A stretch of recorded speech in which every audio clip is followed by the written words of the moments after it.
यास्मीन चाची बोले, परवीज़ भाई तो शादी के वक्त ही काफ़ी उम्र को पहुंच चुके थे। उनके अंदर वो ताकत और जोश नहीं था जो एक जवान मर्द में होता है।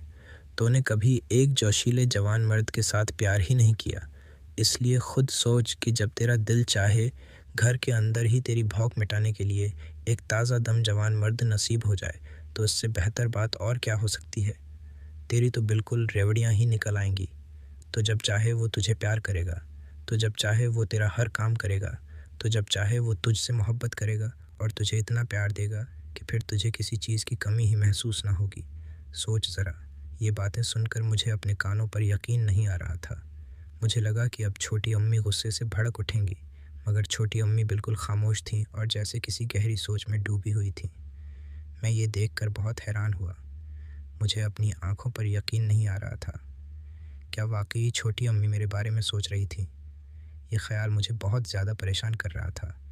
अब दोनों अपने कपड़े पहन चुकी थीं और बेड पर बैठी थीं। कुछ देर छोटी अम्मी सोचती रहीं, फिर बोलें, मैंने भी ये बात नोट की है कि वो मुझे कुछ नज़रों से देखता है, मगर देखने में और कुछ करने में बहुत फ़र्क होता है।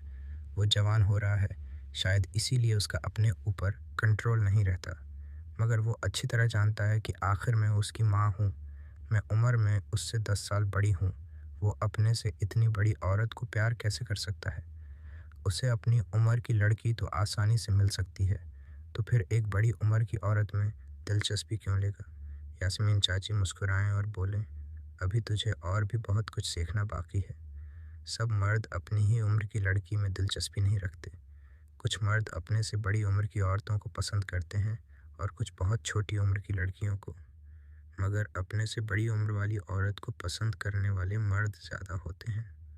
और जब वो मर्द घर में ही एक बड़ी उम्र की खूबसूरत औरत को देखते हैं तो उन्हें उससे भी मोहब्बत हो सकती है।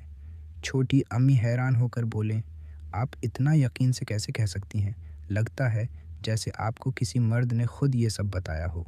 यास्मीन चाची हंस कर बोलें, हाँ मुझे बताया है, और किसी ने नहीं, खुद रेहान ने। हमारी शादी की रात मुझे ये सब बातें बताई थीं। पहले तो मुझे भी यकीन नहीं आया था, मगर जब उनकी बातें सुने तो पूरा यकीन हो गया। छोटी अम्मी चौंक कर बोले, क्या मतलब? क्या रेहान भाई भी अम्मा जी को ऐसी नज़रों से देखा करते थे? मगर मुझे तो आपकी बातों से हमेशा लगता रहा है कि वो नामर्द हैं। यास्मीन चाची बोले, वो अम्मा जी को ऐसी नज़रों से सिर्फ देखते ही नहीं थे, बल्कि बहुत कुछ कर भी चुके हैं, और उनके नामर्द होने की एक बड़ी वजह अम्मा जी भी हैं। ये सुनकर मेरा दिमाग घूम गया। क्या वाकई दादी और छोटे चाचू? इस बात पर यकीन करना मुश्किल था। छोटी अम्मी की हैरत से आंखें खुली की खुली रह गईं और हाथ मुँह पर रख लिया। तब यास्मीन चाची ने सारा किस्सा सुनाना शुरू कर दिया। मेरा नाम रिहान है। मेरी उम्र उस वक्त 42 साल है। मैं अपने गांव में ज़मीनें संभालता हूँ। हम 2 भाई हैं। मेरे बड़े भाई का नाम परवीज़ है और वो मुझसे 5 साल बड़े हैं। वो शहर में कपड़ों का कारोबार करते हैं। हम दोनों भाई शादीशुदा हैं। परवीज़ भाई की पहली बीवी का नाम सारा था और उनका इंतकाल हो चुका है। दूसरी शादी मेरी छोटी साली फ़रश के साथ हुई, जो मेरी बीवी से 5 साल छोटी है। परवीज़ भाई का एक बेटा है, विकास। मेरी बीवी का नाम यास्मीन है और हमारी कोई औलाद नहीं।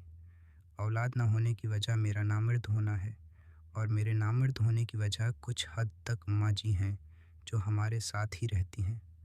अम्मा जी की उम्र अब 65 साल है। उनकी शादी मेरे वालिद साहब से महज 14 साल की उम्र में हो गई थी। पहले ज़माने में लड़कियां जल्दी जवान हो जाती थीं और जवान होते ही शादी कर दी जाती थी। 1 साल बाद उनका पहला बेटा पैदा हुआ, जिसका नाम परवीज़ रखा गया। परवीज़ भाई के 5 साल बाद मैं पैदा हुआ। मेरा नाम अम्मा जी ने रिहान रखा।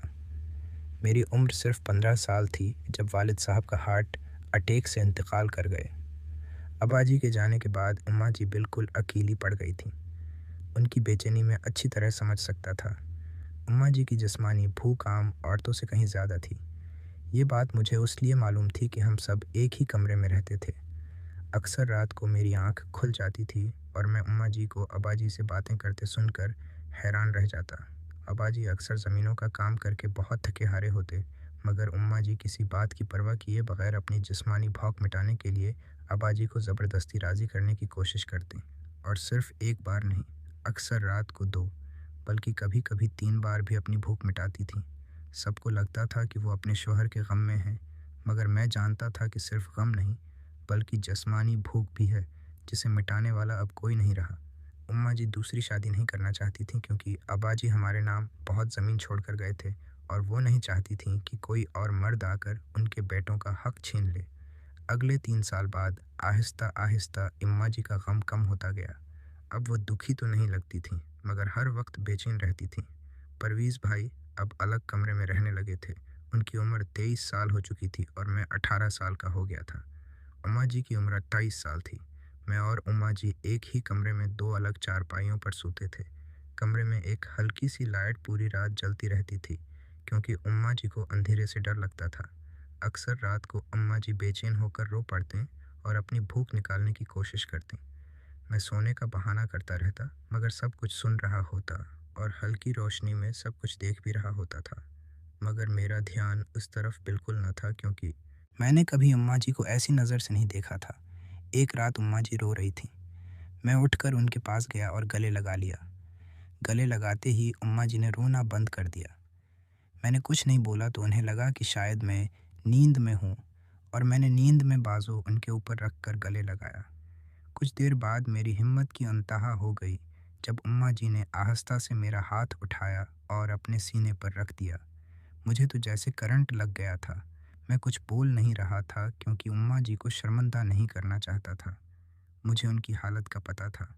3 साल से किसी मर्द ने उन्हें छुआ भी नहीं था। शायद वो बस एक मर्द का हाथ अपने जिस्म पर महसूस करना चाहती थी। अम्मा जी की खुशी की खातिर मैंने अपना हाथ उनके हाथ पर रख दिया। अम्मा जी को अंदाज़ा न था कि मैं जाग रहा हूँ और सब देख सकता हूँ, मगर आज जिस नज़र से वो मुझे देख रही थीं, ऐसी नज़र मैंने कभी न देखी थी। शायद ये ममता का प्यार नहीं, बल्कि जिस्मानी भूख मिलने के बाद वाला प्यार था। अम्मा जी ने बहुत प्यार से मेरे बालों में हाथ फेरा, मेरा माथा चूमा, फिर गले चूमे, बार बार, कभी माथा कभी गला। 1-2 बार चूमना तो ममता की निशानी है, मगर बार बार और उस कदर शिद्दत से